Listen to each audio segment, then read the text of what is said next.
What would you do if you saw tens of thousands of snakes slithering inside giant enclosures? Feel disgusted? Fascinated? Maybe both. In some parts of the world, this is just daily life. People don't just live with snakes. They farm them for meat, skin, and even medicine. But why? And what really happens inside these massive snake farms? What you're about to see might forever change how you view these mysterious creatures.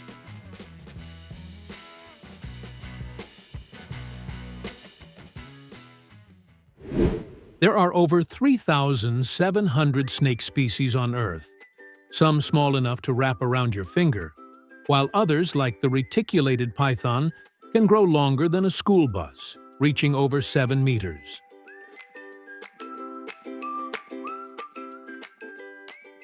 Every year, snake bites claim more than 100,000 lives globally. Just 7 milliliters of king cobra venom, roughly a spoonful, can kill 20 people or bring down an adult elephant. Today, snake farming is a booming industry, especially in China, Vietnam, and Indonesia. In China alone, it's worth over $7 billion annually, with some farmers earning up to $50,000 per year from snake meat, leather, and anti-venom production.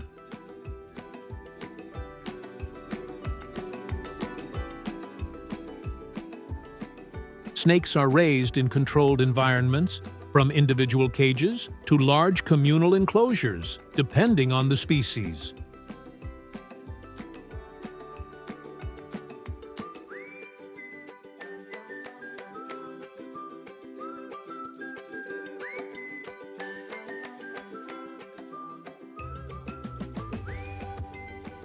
On these farms, baby snakes are carefully bred, sometimes by the tens of thousands, and kept cool under banana leaves or cloth.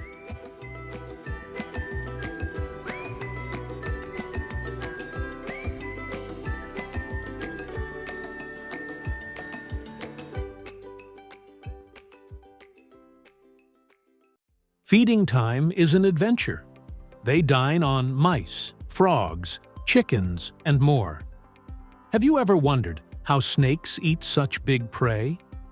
Thanks to their flexible jaws, they can open their mouths wide and swallow animals much larger than their body.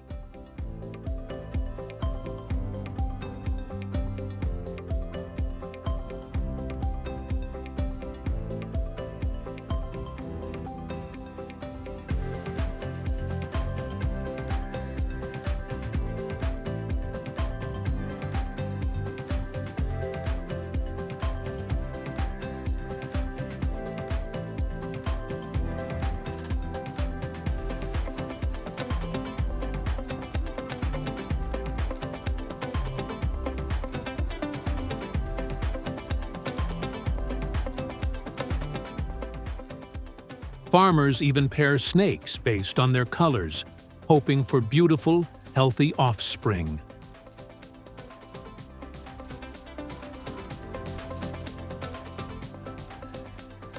One mama snake can lay up to 50 eggs at a time. Now picture this. On some large-scale farms, over 30,000 snake eggs are incubated at once, nestled gently in warm sand, where they're watched over like little treasures until they hatch.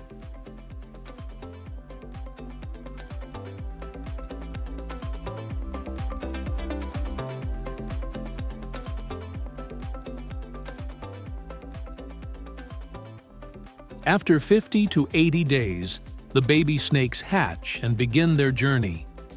They are kept in controlled environments to ensure proper growth and adaptation.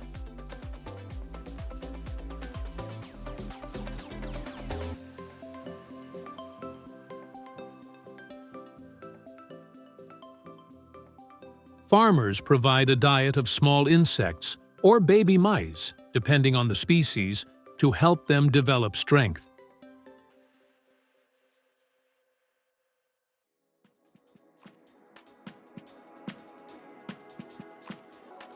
snakes are always given access to clean, fresh water. And when it's time for them to shed their old skin, a natural part of their growth, farmers gently mist them or give them a quick bath to help the process along.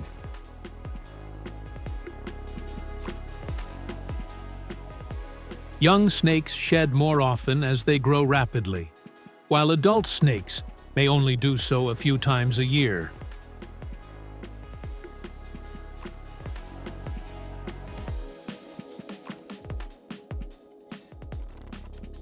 Farmers usually use feeding time as a chance to collect the old, discarded skins, keeping the environment tidy and the snakes in top shape.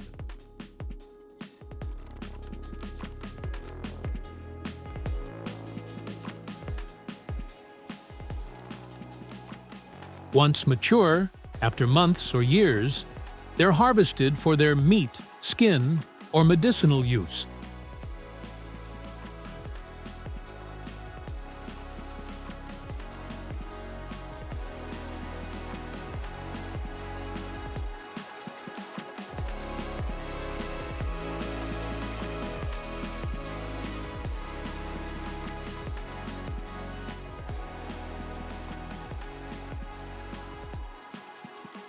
Snake farming is risky.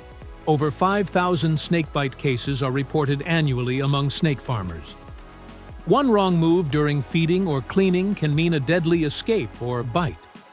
That's why experienced farmers always stay calm and alert.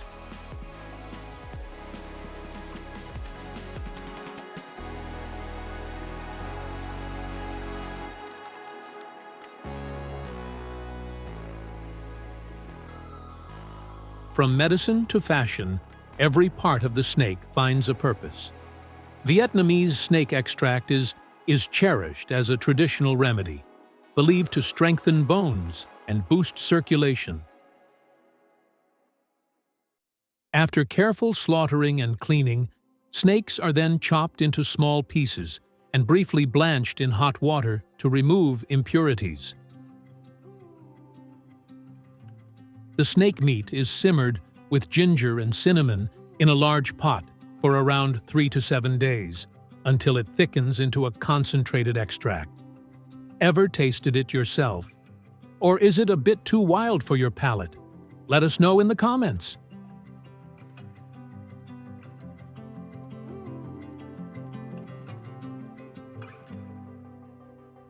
Meanwhile, in the bustling alleyways of Indonesia, snake hides tell a different story.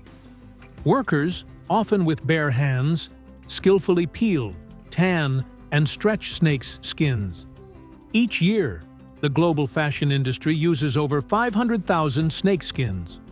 Indonesia alone legally exports around 175,000 of them, making it the world's largest supplier.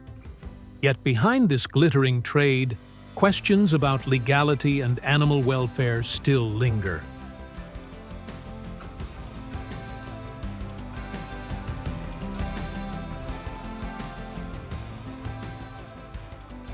Sacred and feared, beautiful and dangerous. For thousands of years, snakes have held a place in our myths and beliefs, especially Vietnam, India, Africa.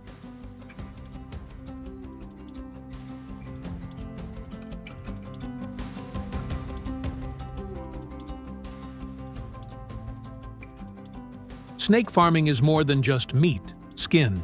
It provides venom and medicine. If you enjoyed this video, don't forget to like and subscribe for more fascinating content.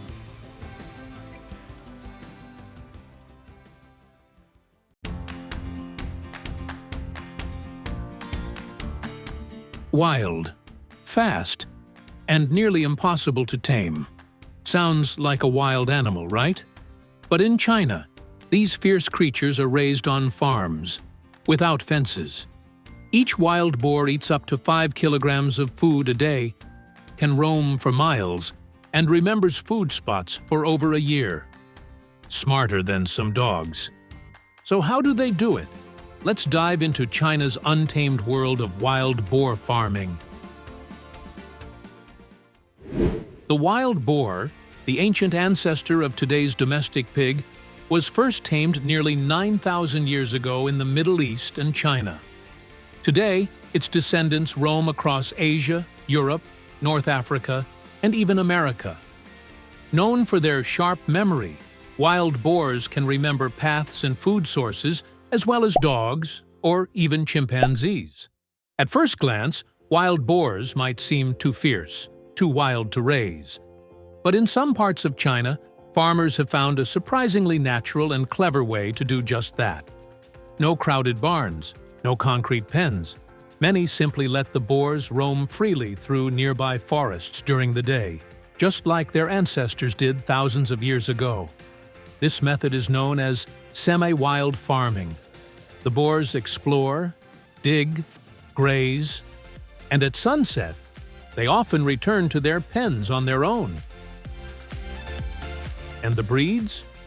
Farmers pick strong, healthy piglets, usually just a few months old and full of curiosity. These are special hybrids, part wild boar, part domestic pig. The mix keeps the rich, wild flavor of the meat while making the animals a bit easier to manage on the farm.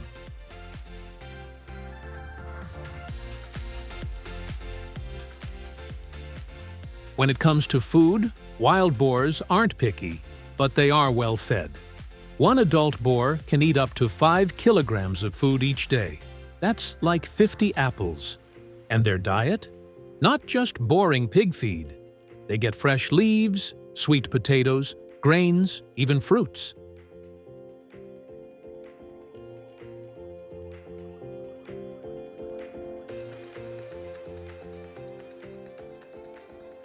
Thanks to their habit of digging through the soil for food, they help loosen the earth, trigger seed germination, and support the natural regeneration of the ecosystem.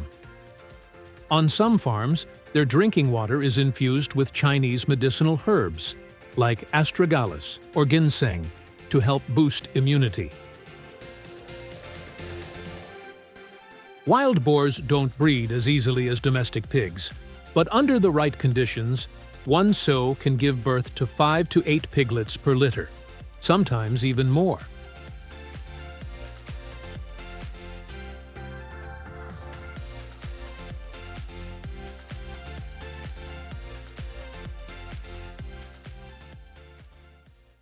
When wild boar piglets are born, they don't look anything like pigs. They have brown, yellow, and black stripes across their backs, just like tiny baby tigers.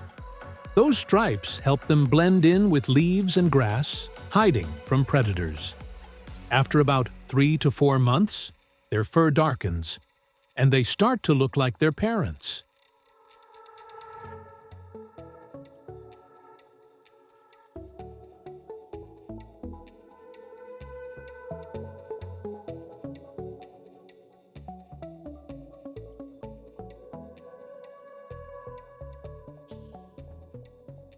Farmers also tag the piglets' ears to keep track, and, yep, the boys usually get castrated early on. It's for safety and tastier meat later. But don't be fooled. Even when raised on a farm, wild boars don't lose their wild side. They're smart, cautious, and very fast. Catching one when it's time to sell? That's a real battle. Some farmers even say it takes more skill to catch a wild boar than to raise one. But they keep doing it, not just for the profit, but for the pride. Because in these forests, raising wild boars isn't just farming. It's a tradition, a challenge, and, in a way, a dance between humans and nature.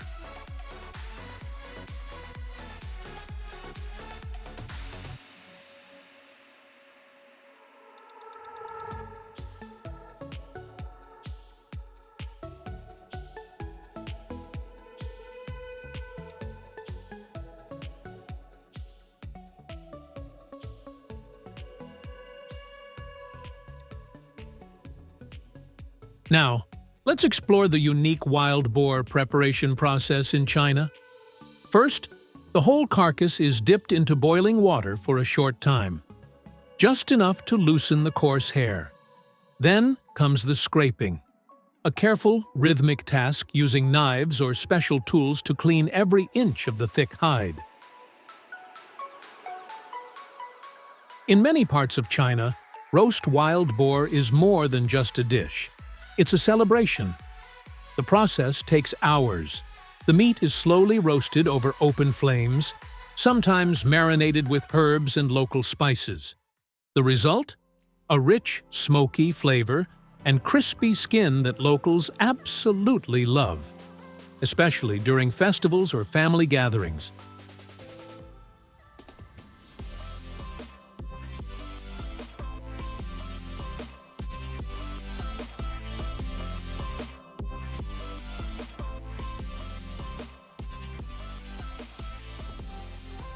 But wild boar meat isn't just delicious, it's nutritious too.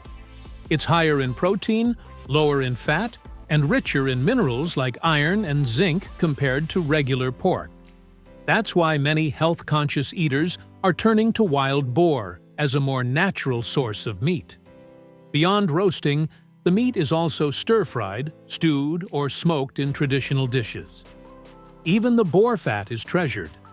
And that's the story of China's wild boars. Fierce, smart, and surprisingly farmed. See you in the next wild adventure.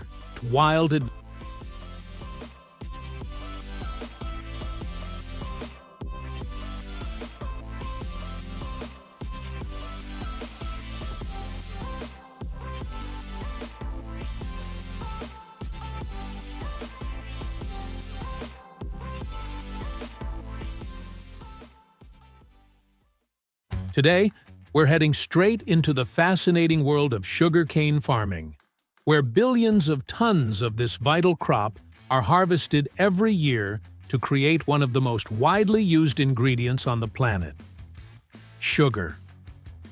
In this video, you'll get a behind-the-scenes look at how massive sugarcane fields are harvested with the help of cutting-edge technology. We'll walk you through the high-powered machines that make the process fast, efficient, and truly impressive. So, buckle up!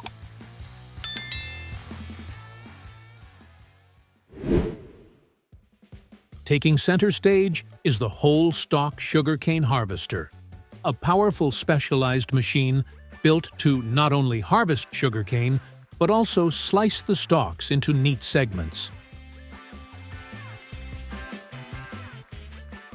With an impressive output of 20 to 30 tons per hour, this machine is a true workhorse.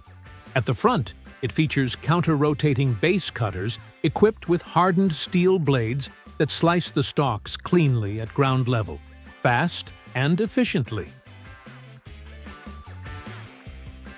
Sometimes, before harvesting, farmers burn the sugarcane fields, a practice known as pre-harvest burning. This is done to remove the dry leaves and outer layers of the cane, making the harvesting process faster and cleaner.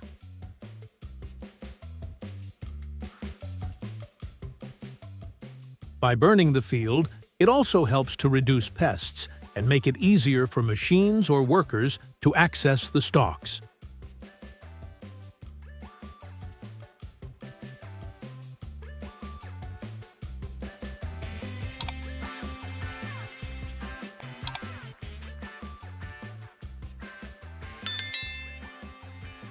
Once the harvesters have done their job, tons of freshly cut sugarcane are gathered and loaded onto large transport trucks.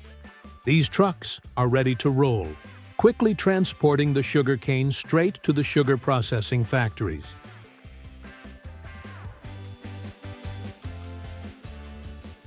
When the sugarcane-loaded trucks arrive at the factory, they head straight to the receiving area, where powerful cranes or heavy-duty conveyor systems are installed. These automated cranes are designed to lift massive bundles of sugarcane, often weighing several tons, off the truck beds quickly and smoothly.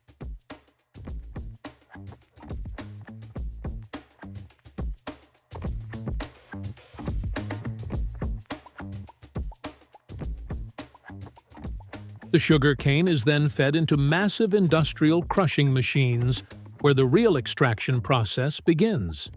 These crushers are equipped with a series of enormous, heavy-duty steel rollers designed to apply intense pressure on the thick, fibrous stalks.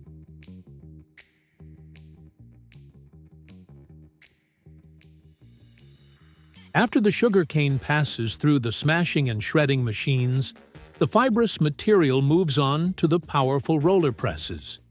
The juice extraction process is carefully organized into a multi-stage configuration to maximize yield.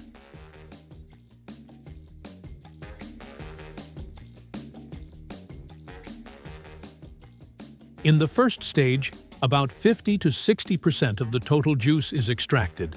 As the crushed cane moves through the following stages, the pressure is steadily increased, allowing the rollers to extract an additional 15 to 20% of juice.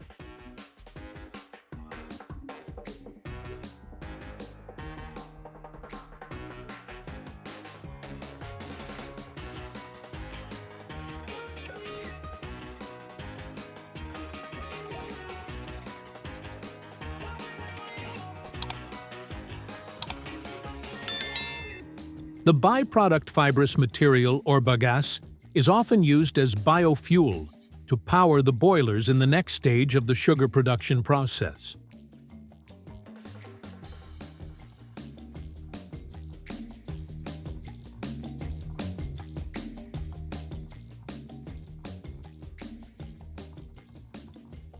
Beyond energy, it also utilized in the production of biodegradable packaging materials, or used as animal feed.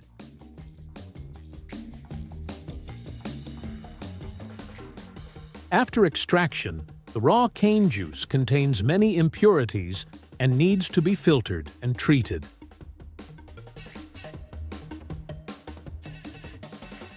After filtration, the cane juice is passed through a large boiler. This equipment consists of large heat exchange pipes, where the cane juice is boiled to kill bacteria and clean any remaining impurities.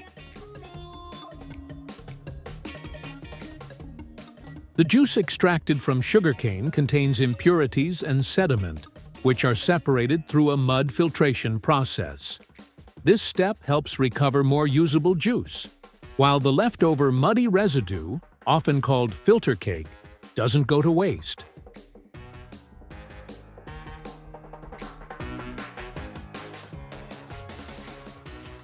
The next stage is evaporation, which aims to reduce the water content in the cane juice.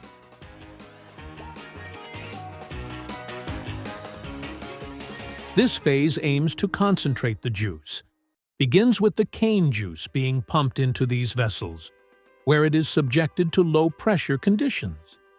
After the evaporation process, eventually reaching a sugar content of approximately 65%.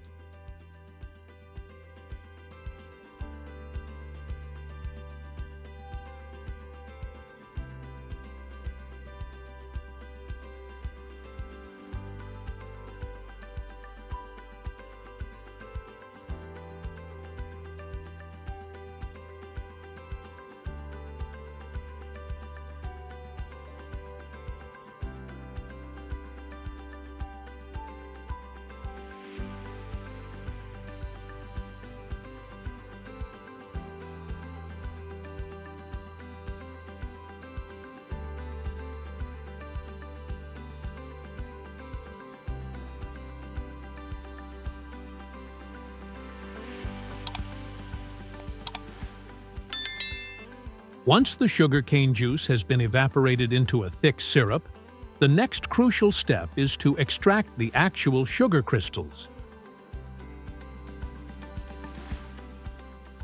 These centrifuge machines spin at incredibly high speeds, creating a strong centrifugal force that separates the solid sugar crystals from the remaining molasses.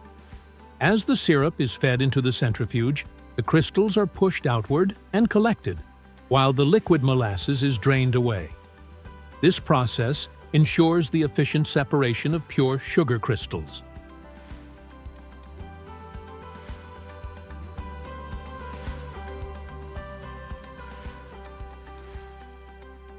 After the sugar crystals are separated in the centrifuge, they're still slightly moist and clumped together. To fix this, the crystals are sent through a large rotating dryer. This machine gently tumbles the sugar while blowing warm air through it, helping to remove any remaining moisture and break up the clumps. The result? Dry, free-flowing sugar crystals that are ready for storing and packaging.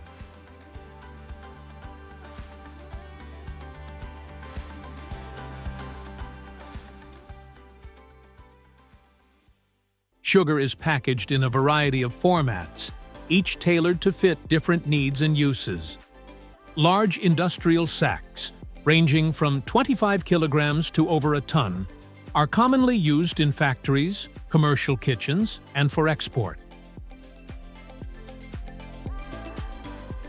Medium-sized bags, usually between 1 to 5 kilograms, are the go-to option for households, ideal for everyday cooking and baking. Meanwhile, the mini-size sachets are perfect for cafes, restaurants, and on-the-go use. Sugarcane sugar is one of the most widely used sweeteners in the world.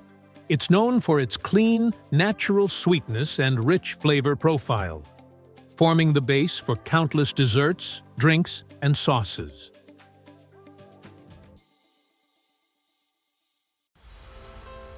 Beneath the waves, where sunlight shimmers and predators lurk, mackerel race through the water like silver arrows.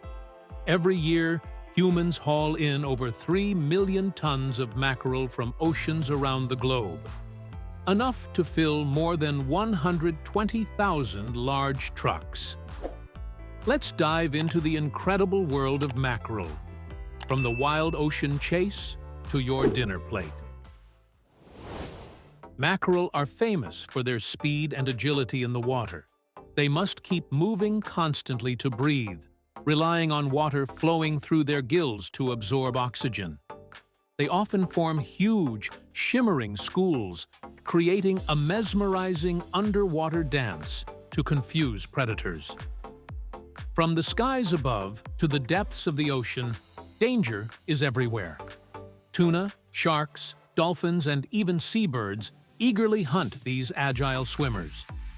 Not only do natural predators hunt mackerel, humans have also been harvesting these fish for centuries along the coasts of the Atlantic Ocean, the Mediterranean Sea, and the Pacific regions near Japan and the United States. Every year, over 3 million tons of mackerel are caught worldwide to meet the growing demand for seafood. Two common methods are used: purse seine fishing and longline fishing. In purse seine fishing, a huge net surrounds a school of mackerel, and the bottom is pulled tight like a drawstring, trapping thousands of fish at once. One haul can bring in up to 200 tons of mackerel. Longline fishing uses a single long line with hundreds or thousands of baited hooks, stretching up to 50 kilometers. This method catches fish individually, helping preserve their quality and reduce bycatch.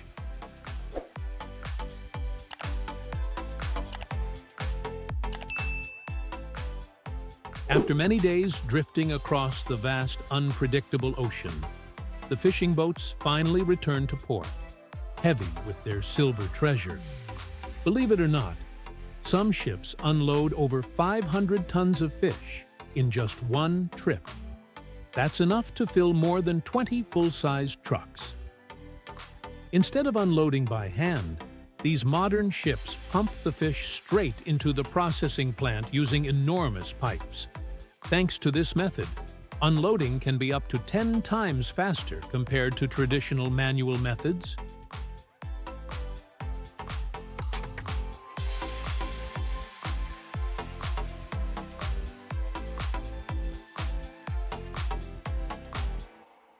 Once inside, the mackerel are immediately rinsed with icy cold water to remove any dirt and to keep them fresh. Then, clever machines take over, sorting the fish by size at lightning speed, Have you ever wondered how quickly machines can sort thousands of fish? Well, some systems can handle over 10,000 fish per hour.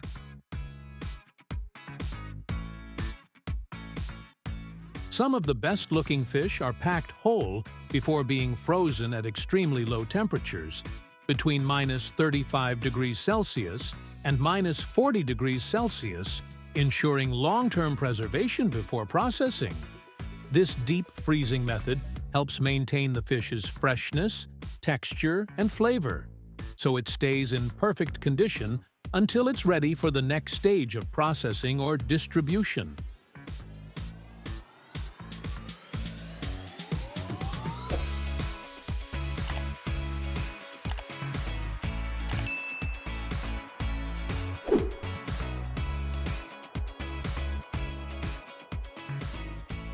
When it's time to prepare them, the fish are gently thawed to around -1 degree Celsius to -2 degrees Celsius, preserving their texture and making them easier to fillet and process.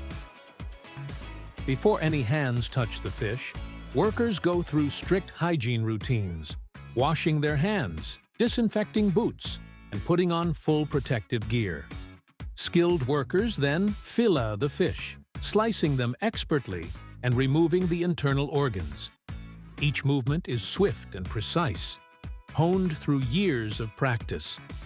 Have you ever tried filleting a fish yourself? It's not as easy as it looks.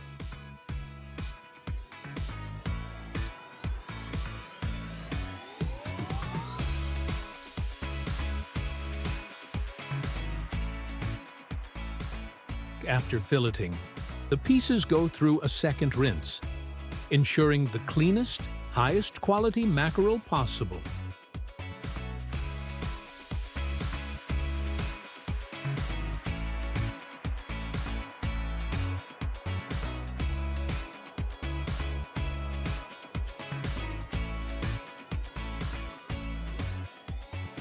The clean fillets are flash frozen once again.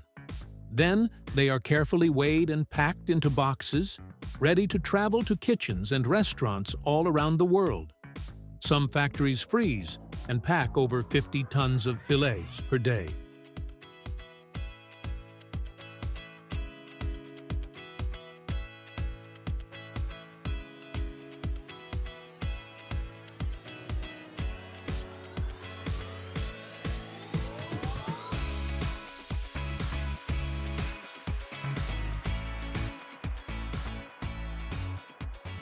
But that's not all. Some mackerel are canned, a preservation method enjoyed by millions worldwide, with over 1.5 million tons of mackerel being canned each year. Mackerels are carefully cut into smaller chunks to ensure uniform portions.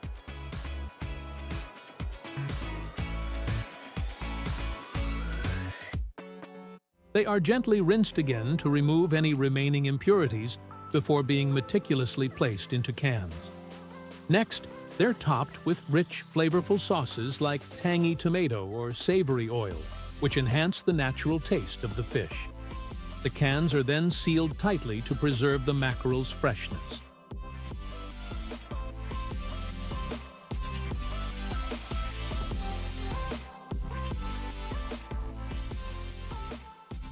After sealing, the cans are steamed, washed, and packed into boxes for global distribution.